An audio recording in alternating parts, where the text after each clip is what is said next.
I could not believe it when I saw it. GSP, a retired UFC fighter that many consider to be the greatest of all time, teaching Wing Chun moves at one of his MMA seminars. If you haven't seen the video I'm referring to, it's on the Bang Tao Muay Thai and MMA channel. I'm not affiliated with them in any way, I'm just a fan of their content.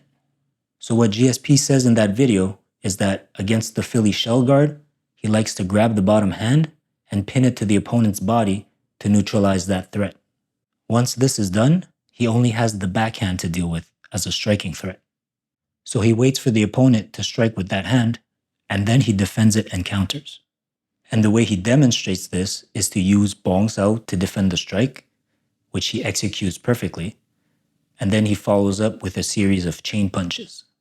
Now, something I'd like to add to this is that if after your Bong Sao you go to strike and it's defended because the opponent's hand is still there, that's when you can use Lap Da before following up with punches. And that would be the application of our classic Bong Sao Lap Da drill. But the great majority of non-Wing Chun practitioners are likely to just pull their arm back after having their strike blocked, which would free up centerline for you to strike right through the opponent's guard. Also, even though straight punches beat looping punches, it might be a good idea to angle off to the side after the Bong Sao. I love the Bong Sao and chain punching parts of GSP's strategy. But for those of us who are not considered to be one of the greatest fighters of all time, I think that it's very risky to reach down and try to pin the opponent's arm. So personally, I would omit that part and only practice the rest. But if you're going to practice it anyway, make sure that you don't telegraph your intentions.